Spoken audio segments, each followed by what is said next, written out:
दोस्तों आगे आप डिबेट में सचिन पायलट को बजट पर गोदी मीडिया की धुलाई करते हुए देखेंगे। गोदी एंकर बजट की तारीफ करती नहीं थक रही थी और एक के बाद एक अच्छी बातें बजट की बताने की कोशिश कर रही थी। लेकिन सचिन पायलट भी कच्चे खिलाड़ी नहीं है। उन्होंने भी गोदी एंकर को शब्दों में फंसाकर बजट की सारी सच्चाई उसी के मुंह से निकलवा दी। अपने सवालों में फंसते हुए गोदी एंकर तिल मिलाने लगी, जिस पर सचिन पायलट ने गोदी को जम के लटाड़ कर उसकी बोलती बंद कर दी। दोस्तों वीडियो बहुत शानदार है, अंत तक देखिएगा, क्योंकि अंत में गोदी एंकर सचिन पायलट को उलझाते हुए ऐसा सवाल पूछ बैठी जिसका गोदी एंकर को बाद में पछतावा रहा। चलिए आपको आगे की डिबेट दिखाते हैं। सचिन पायलट साहब, विपक्ष की पहली मुखर आवाज जो आज हमारे इस मंच पर पहुंचे हैं। सर बहुत स्वागत आपका।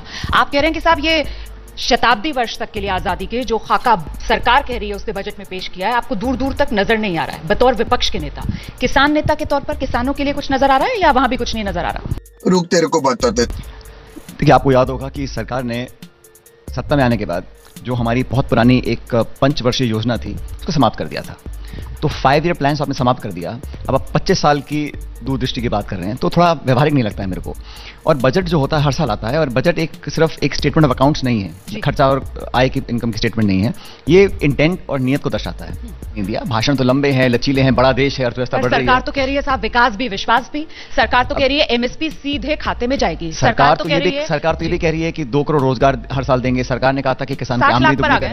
अब पहले 2 करोड़ की बात कर रहे थे, अब 60 लाख की आ गए हैं। हकीकत यह कि बोलने और करने में अंतर है, नीति नियत में अंतर है, कथनी कहनी में अंतर है। और मैं कहता हूं कि महंगाई तो ये जो अंतर है जो आप गिना रहे हैं, इस अंतर की वजह से क्या पूर्वाग्रह से ग्रसित हो गया है विपक्ष? इस बजट को भी आप लोग सीधे 10 में से 0, 10 में से 0? बात नंबर देने की नहीं है। हम तो नंबर देने वाले कौन होते हैं? पब्लिक नंबर देगी। मैं ये कहना चाह रहा हूं आपको कि बजट एक अच्छा मौका था, क्योंकि पूर्ण बहुमत की सरकार है, जनता ने इनको चुना है।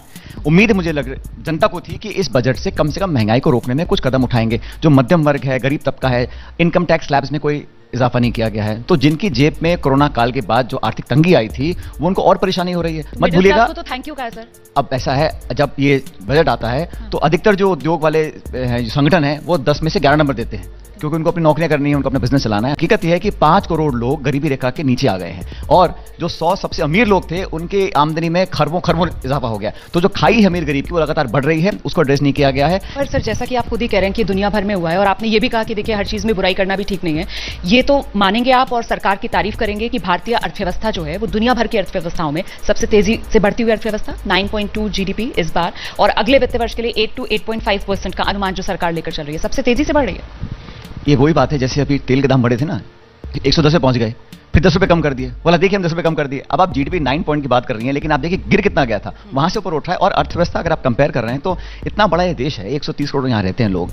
तो आप कंपेयर करिए ना, चाइना के साथ कंपेयर करिए, आप बाकी देशों से कंपेयर करके अपनी पीठ थपथपा रहे हैं। And we have to be ambitious. हम ये बोले कि क्योंकि हमारी अर्थव्यवस्था, क्योंकि देखिए आप कुछ भी ना करिए, बजट बनाना बंद कर दीजिए, फिर भी ये देश की इकोनॉमी 6-7% बढ़ेगी, क्योंकि यहाँ पे बहुत बड़ा हमारा देश है, हर आदमी काम करता है, ऐसा नहीं है। तो हमें कंपेयर करना चाहिए अपने आप से, और फिर अपने कंपटीशन। ये था, अमेरिका है, इंग्लैंड है, यूरोप, हर जगह इस कोरोना काल में लोगों ने डायरेक्ट लोगों की जेब में पैसा दिया है। आप डिस्पोजेबल इनकम घर की बढ़ाएंगे, गृहिणी की बढ़ाएंगे, तो वो खर्च किस पे करेगी?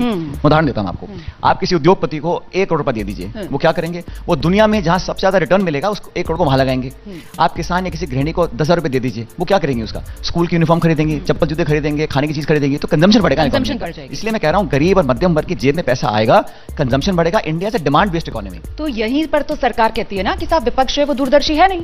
ये जो बात आप लोग कहते हैं कि भाई सीधा जेब में पैसा क्यों नहीं पहुंचाया, अब वो सीधा जेब में अमेरिका ने पैसा पहुंचाया। बिल्कुल पहुंचाया। 4 दशक की सबसे ज्यादा महंगाई की मार अमेरिका झेल रहा है। आपको मालूम नहीं है, अमेरिका ने 1 या $1.5 ट्रिलियन लोगों को पैसा दिया है कैश, ताकि आप खर्च करिए। सर मध्यम वर्ग की क्योंकि आप बात कर रहे हैं, और जैसे कि सरकार ने मध्यम वर्ग के लिए थैंक यू तो कहा, तो एक सियासी थैंक यू बोला, सियासी गलियारे में। कौन सी सियासी गलियारे में? नहीं, कौन निर्मला सीतारमण ने बोला कि थैंक यू सो मच कि भाई टैक्स भर रहे हैं आप लोग, टैक्स पेयर्स हैं और योगदान कर रहे हैं। मैं अलग सवाल पूछ रही हूँ। सवाल मैं कह रही हूँ कि सियासी गलियारे में इस बात को लेकर चुटकी सी ली जा रही है कि साहब कांग्रेस के अंदर जो मिडिल क्लास हैं वो सचिन पायलट हो गए, कि सचिन पायलट जो है वो स्टार प्रचारकों की लिस्ट में उनका नाम है। लेकिन जहां पर जिम्मेदारी देने की बात थी, ताजपोशी की बात थी, तो वहां सचिन पायलट को भी थैंक यू है कांग्रेस की तरफ से। मुझे थैंक यू पार्टी, मेरे मतदाता, मेरे समर्थक, हमारे वर्कर सब लोग कहते हैं, और मैं उसका बहुत एहसानमंद हूं। मेरा जो पॉलिटिकल काम है वो मैं जानता हूं मुझे क्या करना है, मुझे मेरा लक्ष्य क्या है, मेरी उम्मीदें क्या हैं, मैं कहां पे कैसे कर रहा हूं। पॉलिटिक्स अलग मुद्दा है, और मैं कह रहा हूँ जो आपने इसको लिंक करना चाहा मिडिल क्लास से, तो हम मिडिल क्लास में नहीं है। मैं तो मिडिल क्लास के भी नीचे जो कृषि वर्ग होता है, जो मजदूरी करने वाला, मैं उस वर्ग से संबंध रखता हूँ अपने आप को। बावजूद इसके कि आप लोग मजबूती से लड़ रहे हैं और जितनी बातें आप गिना रहे हैं, आप ही के बड़े नेता उत्तर प्रदेश के वो छोड़ कर जा रहे हैं। आपके दोस्त आरपीएन सिंह, अब आपको वो ठीक है, आपने कहा आरपीएन सिंह पार्टी छोड़ के चले गए, लेकिन भारतीय जनता पार्टी के जो डबल इंजन सरकार है, 300 से ज्यादा विधायक हैं, उनके 1 दर्जन विधायक छोड़ के चले गए, 3 मंत्री छोड़ के चले गए, हरीश सिंह रावत जो भाजपा में मंत्री कैबिनेट में थे वो छोड़ के चले गए। तो जब सत्ताधारी दल के जो इतनी बड़ी बड़ी डींगे मारते हैं, उनके लोग छोड़ के भाग रहे हैं, इसका क्या मतलब है? मतलब वो स्थिति जो हम लोगों को दिखाना चाहते हैं उससे परे है। मीडिया में, भाषण में, इश्तिहार में जो स्थिति प्रस्तुत हो रही है, शायद वो वास्तविकता से परे हो, और वो लोग जानते हैं, जमीनी लोग हैं। अगर वो छोड़ के भाग रहे हैं चुनाव से ठीक पहले, इससे आप क्या इसको समझते हैं, बताइए मेरे को। नहीं, और ऐसा सुनिए, यहाँ तक पार्टी छोड़ने की बात है, ऐसा कोई राज्य नहीं है, ऐसा कोई दल नहीं है जहाँ चुनाव से पहले लोग पार्टी ज्वाइन कर रहे हैं या छोड़ रहे हैं, ऐसा हुआ नहीं है। और ये अंतिम बार नहीं हुआ, ना ये पहली बार हुआ है, ये तो होता रहेगा। मेरा सवाल, तो ये जो बजट आया है, इस बजट का इन चुनाव पर आपको क्या लगता है, कोई प्रभाव पड़ेगा? कुछ खास नहीं, क्योंकि बजट जो है अब एक इवेंट हो गया है। 1.5-2 घंटे का भाषण होगा, कुछ चर्चाएं होंगी, विरोध करेंगे, विपक्ष लेंगे, लेकिन जो लोगों की जिंदगी का स्तर है, जो उनके आम जीवन में जो उनको दिक्कतें पेश होती हैं, उसमें बहुत ज्यादा राहत उनको मिली ऐसा मुझे लगता नहीं है। इसलिए इसका कोई बहुत ज्यादा फर्क पड़ने वाला नहीं है। लोग सब जानते हैं वोट किसको देनी है। एक जब बजट की आलोचना विपक्ष की तरफ से की जा रही है, तो सत्ता पक्ष की तरफ से कहा जा रहा है कि साहब ये पूछना चाहिए पलटकर विपक्ष से कि अगर आप होते और ये सदी की सबसे बड़ी महामारी वाली आपदा से देश गुजर रहा होता, तो फिर आप क्या कर देते? और मैं बताता हूं मैं क्या नहीं करता। इन्होंने हेल्थ का बजट कम कर दिया, कृषि का बजट कम हुआ है, नरेगा का बजट कम हुआ है। हम ये कोशिश करते हैं, अगर मुझे मौका मिलता तो बाकी चीजें हम बात 2-4 साल के बाद भी कर सकते हैं।